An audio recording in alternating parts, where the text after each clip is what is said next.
حضرت جی کو عطا فرمائے اور 20 ہی بیٹیاں عطا فرمائیں۔ اس کی مثال علماء مفسرین اکرام نے کچھ یوں لکھی ہے کہ دو بہن بھائی ایک وقت میں جو پیدا ہوتے اور دوسرے دو بہن بھائی جو دوسری بار پیدا ہوتے، ان کا آمنے سامنے نکاح کر دیا جاتا۔ تو قابیل کی بہن عقلیمہ کے متعلق یہ جھگڑا چلا کہ حابیل سے شادی اس کی ہوگی یا قابیل خود اس سے شادی کرے گا۔ اس کی قابیل کی بہن کا نام مفسرین نے عقلیمہ لکھا ہے، اور حابیل کی جو بہن تھی البودا۔ چاہیے تو یہ تھا کہ یہ آمنے سامنا رشتہ ان کا ہو جاتا۔ قابیل ضد پہ اتر گیا کہ میں نے اسی سے شادی کرنی ہے جو میرے ساتھ پیدا ہوئی ہے۔ ظاہری حسن کے اعتبار سے اسے کوئی بات اس کی پسند آئی۔ حضرت نے بڑا سمجھایا کہ یہ کام نہ کرو، بہرحال اس ضد پہ اڑا رہا، ایسا ہی کرنا ہے۔ آخر میں فیصلہ یہ ہوا کہ دونوں اللہ کے راستے میں نظر و نیاز دو، جس کی قبول ہو جائے گی وہی قابیل سے شادی کرے گا۔ بالآخر حابیل ایک دمبا سا لے کے آئے، انہوں نے میدان میں چھوڑا، اللہ کی طرف سے آگ آئی اور اسے جلا کے لے گئی۔ پہلے دور میں نظر و نیاز اور صدقہ خیرات کی قبولیت کا یہ طریقہ کار تھا، اس کو میدان میں رکھ دیتے، جس کی اللہ قبول کرنا چاہتا ہوتا اسے آسمانوں سے سفید سی آگ آتی اور اسے جلا کے چلی جاتی۔ حابیل کا دمبا جو تھا وہ تو قبول ہو گیا، اب قابیل جو کٹیا بوسیدہ چیزیں کچھ جلی سڑی ہوئی رکھ گیا تھا، تو وہ نہ آگ آئی نہ اسے جلایا گیا۔ اب یہ اور غصے میں آ گیا کہ اس کا یہ جو نذرانہ تھا وہ قبول کر لیا گیا ہے، میری طرف سے قبول نہیں کیا گیا۔ اب آ گیا جی بھائی کو قتل کرنے میں۔ یہ سب سے پہلا قتل ہے انسانیت کا۔ میں نے ایک وعدہ کیا تھا کہ نور بشر پہ بات کریں گے، لیکن وہ کل کریں گے انشاءاللہ، چلو ساتھی اس میں اور بھی استفادہ کر سکیں۔ جہاں مومن اللہ نور پیچھے گزرا ہے، وعدہ یہی تھا کہ آج ہی شام میں کریں گے، لیکن میں نے مناسب یہ سمجھا کہ کل اگر عوامی ساتھی جو کہ بنسبت روٹین وائز جو میں زیادہ ہوتے ہیں، چلو جو اصل بات ہے سب تک پہنچ جائے، مقصد تو اللہ کی رضا ہے۔ اب تھوڑا سا مسئلہ یہ ہے کہ یہ سب سے پہلا قتل ہے انسانیت کا، بھائی بھائی کا خون جو ہے بہانے جا رہا ہے۔ اب اس کے پیچھے دیکھو کیا ہے، ایک عورت ہے، اس رشتے کی وجہ سے ایک کہتا ہے میں نے شادی کرنی ہے، دوسرا کہتا ہے میں نے شادی کرنی ہے۔ تو قابیل لگا کہنے میں تجھے قتل کر کے رہوں گا۔ حابیل نے کہا بات سنو، جذباتی مظاہرہ نہ کرو، میں نے کبھی بھی کوئی ہتھیار آپ پہ نہیں چلانا، یہ ذہن میں رہے، میں نہیں چاہتا کہ میں آپ کا گریبان پکڑوں، آپ کو سمجھا رہا ہوں۔ یہ جو صدقہ کی قبولیت ہے یہ بندے کا ذاتی کمال ہے، انما یتقبل اللہ من المتقین، اللہ تو اس کی قبول کرتا ہے عمل کو، نماز کو، خیرات کو، صدقات کو، جو جتنا دل سے اس کے آگے جھکنے والا ہو۔ حضرت ابن مسعود فرماتے ہیں رضی اللہ تعالیٰ عنہ، اگر کسی کو پتہ چل جائے کہ میں نے جو نماز پڑھی ہے یہ قبول کر لی گئی ہے، دنیا معافی آ کے خزانوں سے وہ بہتر ہے۔ یعنی اصل تو ہے قبولیت، اور قبولیت کے پیچھے تقوی ہے۔ جتنی اللہ کی رضا ہوگی اور آقا کی سنت کے مطابق کام ہوگا، اور دل میں بڑا پن نہ ہو کہ میں اس کو خوش کر رہا ہوں، اس کو ناراض کر رہا ہوں، نہ، یہ چیزیں سب شیطانی حربے ہیں۔ اللہ کی رضا ہو اور آقا کا شریعت والا راستہ ہو تو وہ عمل عند اللہ انشاءاللہ قبول کر لیا جاتا ہے۔ تو بالآخر قابیل نے کیا کیا جی، اس نے اپنے بھائی کو قتل کے لیے جب آگے بڑھا تو بھائی کہنے لگا ٹھیک ہے تو جو کرنا چاہتا ہے کر لے، لیکن سن میں تجھے قتل نہیں کروں گا، میں یہ چاہتا ہوں کہ معاشر کے میدان میں جب تو آئے بِإِثْمِي وَإِثْمِكَ، جو مجھے تو قتل کر رہا ہے یہ گناہ بھی اور جو دیگر تو نے گناہ کیے ہوں گے سب کا بوجھ اٹھا کے آئے، میں یہ نہیں چاہتا کہ میں تیرا گریبان پکڑوں۔ اب ایک سوال ہے، کیا شریعت یہ کہتی ہے کہ ایک بندہ تھپڑ مارتا رہے اور ہاتھ باندھ کے کھڑے رہو؟ ایک بندہ قتل پہ تیار ہو جائے، شریعت کہتی ہے اس کے آگے ہاتھ باندھ کے کھڑے ہو جائے تو مجھے قتل کر لے؟ بھائی یہاں کا اس آیت سے ایسا سمجھ تو نہیں آ رہا، اس میں یہ سمجھ آ رہا ہے کہ میں آگے جارحانہ انداز اختیار نہیں کروں گا. بات سمجھ رہے ہو؟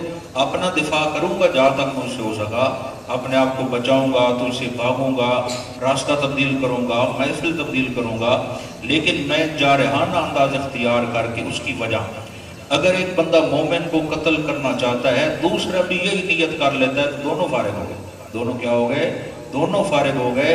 مومن کا خون مباح قرار دینا یا سمجھنا کہ یہ ٹھیک ہے، بندہ اسلام سے نکل جاتا ہے. اس وجہ سے وہ دفاعی پوزیشن پہ تھے کہ میں جہاں تک ہو سکا اپنا دفاع کروں گا، لیکن میں تجھے قتل نہیں کروں گا. آخر میں قابیل نے پھر اس میں نہیں، اسی قتل خطا کہتے ہیں. اب مسئلہ یہ ہے کہ قابیل نے اسے قتل کر دیا حابیل کو، اور اب بھائی کی میت کو اٹھا کے پھر رہا ہے ادھر ادھر، اس کو میں کدھر لے جاؤں. بالآخر جب کافی تھکا ہارا، اللہ نے 2 کوے بھیجے، وہ آپس میں لڑے، ایک نے ایک کو مار دیا، پھر وہ زمین کو کھودنے لگا. فبعث اللہ غرابا، پھر اللہ نے کوا بھیجا، تو اس نے ایسی یہ ساری کارروائی کی، ایک کوے کو مار کے پھر زمین کو کھود کے دوسرے کوے کو دفن کیا.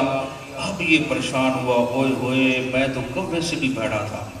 جب بندے پہ خواہشات نفسانیہ کا غلبہ ہو جاتا ہے تو وہ انسانیت سے نکل جاتا ہے، پھر وہ گھٹیا سے گھٹیا مخلوق سے بھی نیچے چلا جاتا ہے.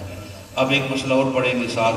فَأَصْبَحَ مِنَ النَّادِمِينَ، تو وہ پچھتانے لگا کہ یہ عجیب کام ہو گیا ہے. اب تم کہتے ہو کہ جو بندہ غلطی کر بیٹھے پھر ندامت کرے پچھتائے تو اس کی تو غلطی معاف ہو جاتی ہے، اس کی غلطی تو معاف ہو جاتی ہے. اصول تم یہ بیان کرتے ہو، اور ادھر کہتے ہو کہ جتنے بھی ناحق قتل ہوں گے سب کا حصہ ملتا رہے گا قابیل کو، کیونکہ اس نے پہلا ناخون قتل کیا تھا. تو یہاں یہ مسئلہ سمجھیں آیت نمبر 31 میں فَأَصْبَحَ مِنَ النَّادِمِينَ جو فرمایا، اس کا ندامت 2 طرح کی ہوتی ہے. اگر ندامت ہو اپنے گناہوں پہ کہ مجھ سے غلطی ہو گئی، میں نے بہت غلط کام کیا، مجھے نہیں کرنا چاہیے تھا، اللہ میں معافی چاہتا ہوں، اگر اس طرح کی ندامت اختیار کرتا تو کیا ہو جاتی اسے معافی. یہ ندامت اللہ کے آگے نہیں شرمساری کر رہا کہ میں معافی چاہتا ہوں، یہ دنیا کو دکھا رہا ہے کہ میں اتنا گر چکا ہوں کہ بھائی کا قتل کر بیٹھا ہوں اور مجھے اس کی میت چھپانے کے لیے جگہ بھی نہ ملی. تو جو ندامت فقط فرضی ہو، دنیا کے دکھلاوے اور ظاہری عزت کے لیے ہو، یہ وہ مراد ہے، اس میں توبہ کا کوئی تعلق نہیں ہے. اگر وہ سچے دل سے اللہ کے آگے آنسو بہا لیتا تو شاید اس کے گناہوں کو معاف کر دیا جاتا. پھر انشاءاللہ پڑھیں گے ایک بندے کا قتل سارے جہان کا قتل ہے، اور ایک مومن کی جان جس نے بچائی وہ یوں سمجھے کہ میں نے ساری کائنات کی جان کو بچا لیا. چلیں جی. اعوذ باللہ من الشیطان الرجیم، بسم اللہ الرحمن الرحیم. وَاتْلُ عَلَيْهِمْ نَبَأَ ابْنَيْ آدَمَ بِالْحَقِّ، اور سنائیے ان کو حال حضرت آدم علیہ السلام کے 2 بیٹوں کا، بالحق صحیح طور پر جو ہم نازل کر رہے ہیں. اِذْ قَرَّبَا قُرْبَانًا، جب پیش کی دونوں نے کچھ نذر و نیاز اللہ کے راستے میں میدان میں چھوڑی. فَتُقُبِّلَ مِنْ أَحَدِهِمَا، تو قبول کی گئی ان میں سے ایک کی. کس کی قبول ہوئی تھی؟ حابیل کی. یہ قاتل کون ہے؟ قابیل. قاف کے قابیل کی ابتدا میں کیا ہے؟ قاف، اور قاتل کی ابتدا میں کیا ہے؟ قاف. یہ فرمایا کرتے تھے، ایسا انداز حضرت علامہ محمد حسین نیلوی شاہ صاحب رحمۃ اللہ تعالی علیہ کو ہوتا. ایسی بات پھر سمجھاتے جو بہت عرصے تک ذہن میں بیٹھ سکتی ہے. فرمایا وہ قبول ہو گئی ایک کی، وَلَمْ يُتَقَبَّلْ مِنَ الْآخَرِ، نہ قبول ہوئی دوسرے کی، یعنی نہ حق ہونے کی وجہ سے قابیل کی نظر و نیاز قبول نہ ہوئی. قَالَ لَأَقْتُلَنَّكَ، اس نے کہا جی میں تجھے ضرور قتل کروں گا. بھائی کو کہنے لگا کہ میں تجھے قتل کرنا چاہتا ہوں. قال،